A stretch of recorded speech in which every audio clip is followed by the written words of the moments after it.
बहुत समय पहले की बात है। एक गांव में रामनाथ नाम का एक गरीब किसान रहता था। उसका बहुत छोटा सा परिवार था। उसके परिवार में एकमात्र उसकी बेटी थी जिसका नाम सावित्री था।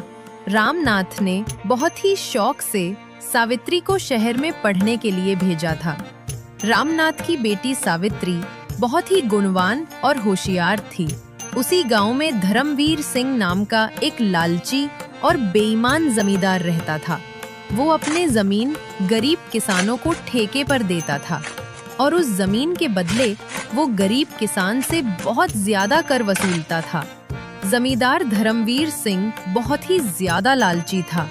वो गरीब किसानों को बहला फुसला कर पहले तो अपनी जमीन ठेके पर देता और बाद में किसानों से ही शर्त रख देता था।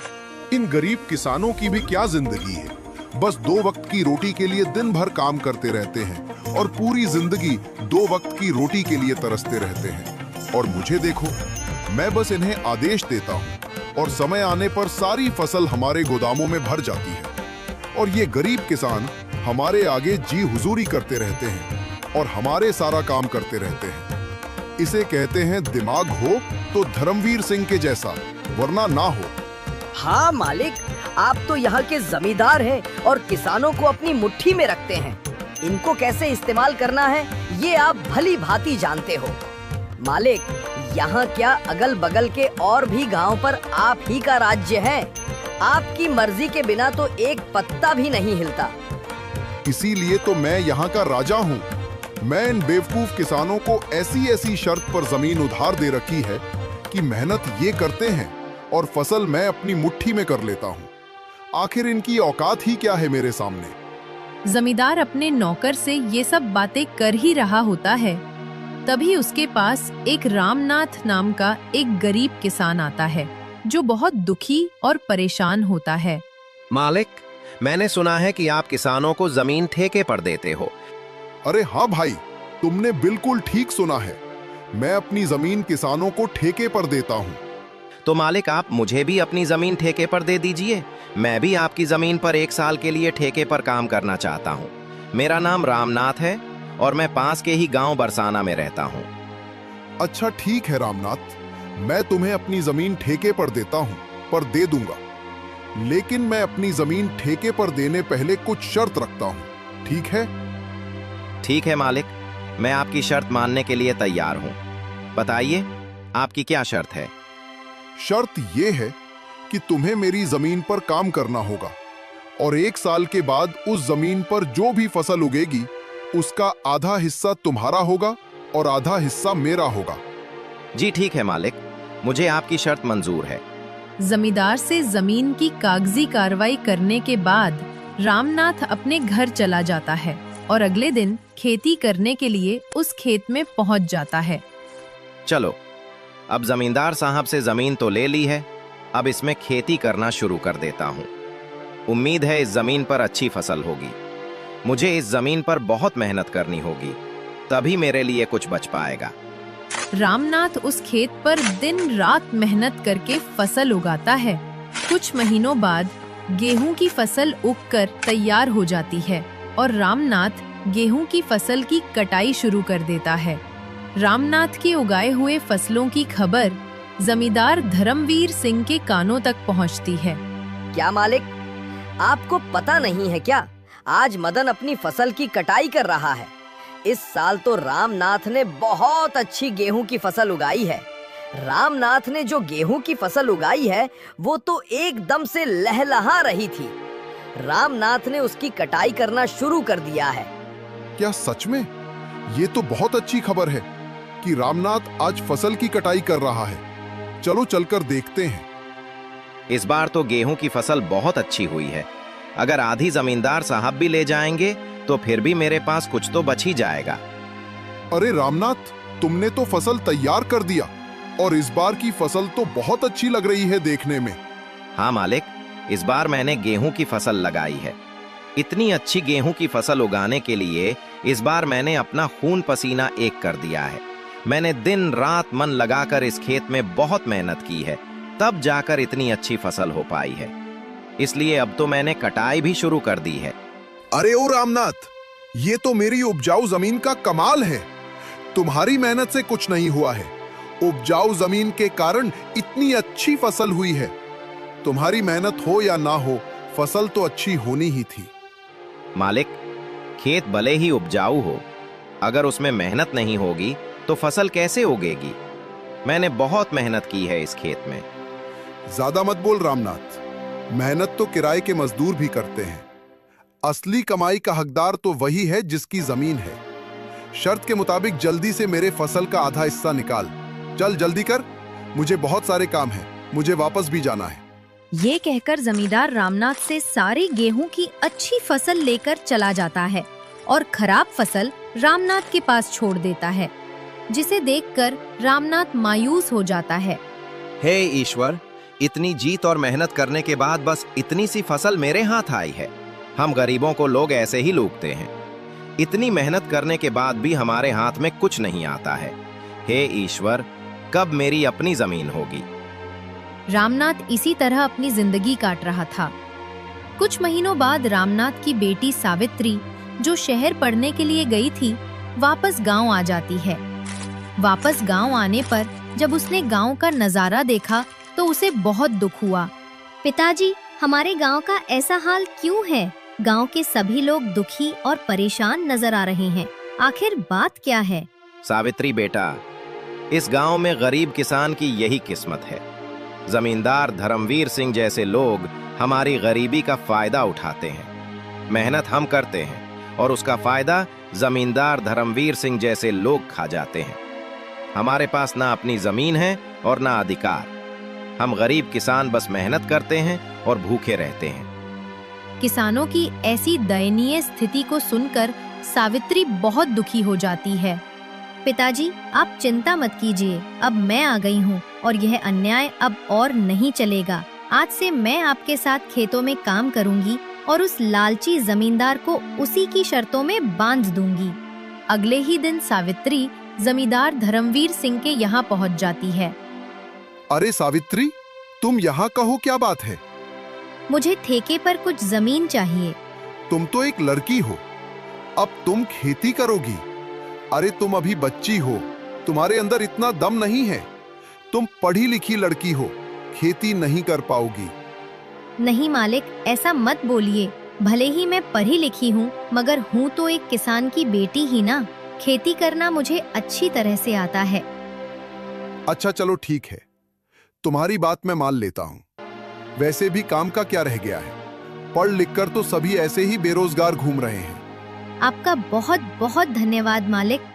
अरे धन्यवाद बाद में दे देना, पहले मेरे नियम और शर्तें को सुन लो। आपकी क्या शर्त है मालिक, बताइए। जमींदार धर्मवीर सिंह, ये तो बच्ची है।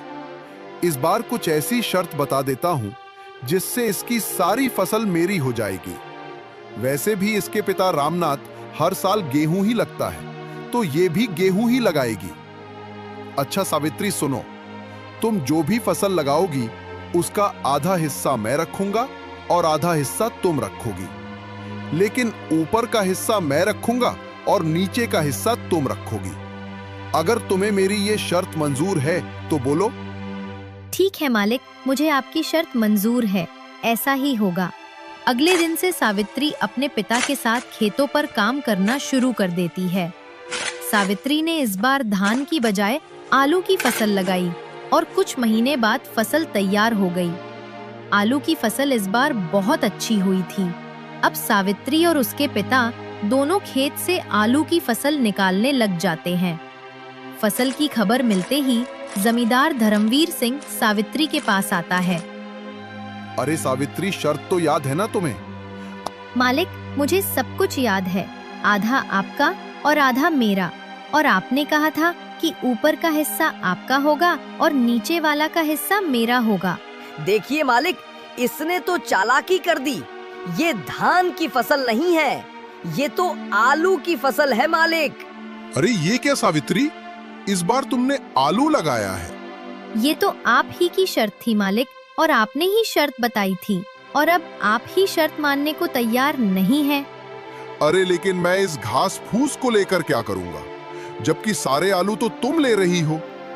मालिक मैं कुछ नहीं जानती, आप अपना ऊपर का हिस्सा ले जाइए।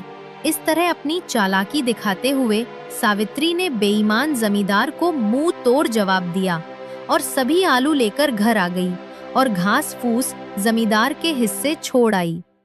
पूरे गांव में आज तक किसी ने भी आपसे चालाकी दिखाने की हिम्मत नहीं की, और ये रामनाथ की बेटी सावित्री इतनी आसानी से आपको बेवकूफ बना गई।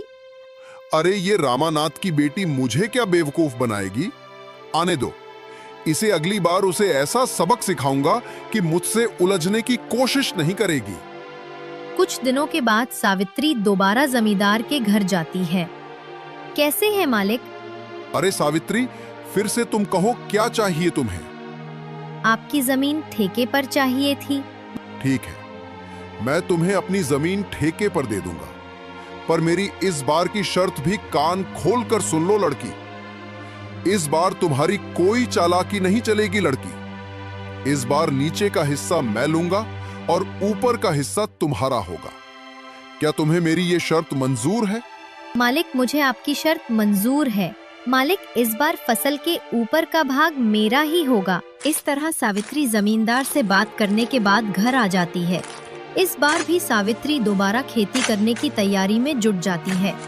सावित्री इस बार गेहूं की फसल लगाती है। कुछ दिनों बाद गेहूं की फसल काफी अच्छी उगाती है। अरे वाह, इस बार तो गेहूं की फसल खूब अच्छी दिख रही है। मजा आ गया। आने दो उस बेईमान जमींदार को, तब उसे मजा चखाती हूँ। कुछ दिनों के बाद जमींदार सावित्री के पास आता है। जैसे ही जमींदार सावित्री के खेत के पास पहुंचा, तो गेहूं की फसल देखकर उसका तो दिमाग ही चकरा गया। अरे ये क्या? इस सावित्री ने तो इस बार गेहूं की फसल लगा दी है। ये लड़की तो जितना मैं सोच रहा था उससे कहीं होशियार निकली। प्रणाम मालिक, कैसे हैं आप? ठीक तो है ना? देखिए मालिक, इस बार मैंने गेहूं की फसल लगाई है और आपकी शर्त के अनुसार फसल के ऊपर का हिस्सा मेरा होगा और नीचे का हिस्सा आपका होगा। इस तरह अपनी चतुराई से सावित्री ने दोबारा जमींदार धर्मवीर सिंह को मूर्ख बना दिया और जमींदार एक बार फिर से धोखा खाकर गुस्से से तिलमिला गया। अरे मालिक, उस पिद्दी सी लड़की का दिमाग तो देखिए। आप जैसे इतने बड़े चालबाज जमींदार को उसने फिर से मूर्ख बना दिया। तुम सही कह रहे हो झुमरू, मैं तो उसे बच्ची ही समझ रहा था और उस बच्ची ने मुझे फिर से मूर्ख बना दिया। अगली बार उसे आने दो, फिर उसे बताता हूँ कि जमींदार धर्मवीर सिंह क्या चीज है। सावित्री ने गेहूं की फसल की कटाई की और सारी फसल अपने घर ले आई और उस फसल का कुछ हिस्सा सावित्री ने गांव के जरूरतमंद लोगों में बांट दिया। सावित्री और रामनाथ दोनों बहुत ही खुश थे। कुछ दिनों बाद फिर से फसल उगाने का समय आ गया। चलो उस लालची जमींदार से आज फिर से मुलाकात करती हूँ और उससे ठेके पर जमीन लेकर फिर से फसल उगाती हूँ और देखती हूँ कि इस बार वो जमींदार शर्त में अपना में कौन सा खुराफाती दिमाग लगाता है।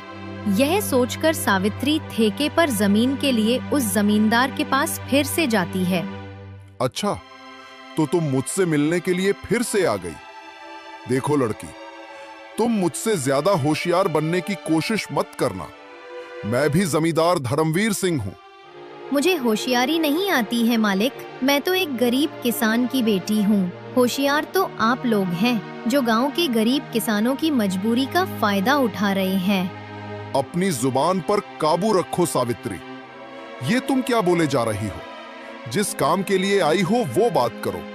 यहाँ ज्यादा ज्ञान बांटने की जरूरत नहीं है। ठीक है मालिक, चलिए काम की बात करते हैं। मुझे इस बार भी आपकी जमीन ठेके पर चाहिए। बताइए मालिक, इस बार आपकी क्या शर्त है? हाँ, शर्त तो है। तू खुद को बड़ा होशियार समझती है ना लड़की। इस बार फसल का ऊपर का और नीचे का हिस्सा मेरा होगा और बीच का हिस्सा तेरा होगा। अब बोल, क्या तुम्हें मेरी ये शर्त मंजूर है? बिल्कुल मंजूर है मालिक, जैसा आप कहें। अच्छा ठीक है मालिक, तो अब मैं चलती हूँ। मुझे फसल उगाने की तैयारी भी करनी है। लालची जमींदार की बात मानकर सावित्री अपने घर चली जाती है और वह फिर से फसल उगाने की तैयारी में लग जाती है और इस बार वो गन्ने की फसल लगाती है। सावित्री बेटा, इस बार तुमने खेत में कौन सी फसल लगाई है? पिताजी, इस बार मैंने गन्ने की फसल लगाई है। फसल काफी अच्छी हुई है। इस बार भी आमदनी अच्छी होगी पिताजी। ये तो बहुत अच्छी बात है बेटा, तुम बस ऐसे ही मेहनत करती रहो। कुछ महीनों बाद लालची जमींदार और उसका नौकर दोनों सावित्री के पास आते हैं। मालिक, इस बार तो सावित्री का दिमाग ही चकराने वाला है। इस बार तो आपने शर्त ही ऐसी रखी है, ऊपर का हिस्सा आपका और नीचे का भी हिस्सा आपका। तुमने बिल्कुल सही कहा जुमरू। इस बार मैंने अपने दिमाग का 100% उपयोग करके ब्रह्मास्त्र छोड़ा है। मैं भी अब देखता हूँ वो किसान की बेटी सावित्री कैसे बचती है। इस तरह दोनों बातें करते हुए खेत के पास पहुंच जाते हैं और जैसे ही वो खेत के पास पहुंचते हैं तो देखते हैं कि इस बार सावित्री ने गन्ने की खेती की है। मालिक, ये सावित्री तो आपकी भी अम्मा निकली। देखिए जरा इस बार उसने कौन सी फसल लगाई है। अरे ये क्या, इस सावित्री में तो इस बार गन्ने की फसल लगाई।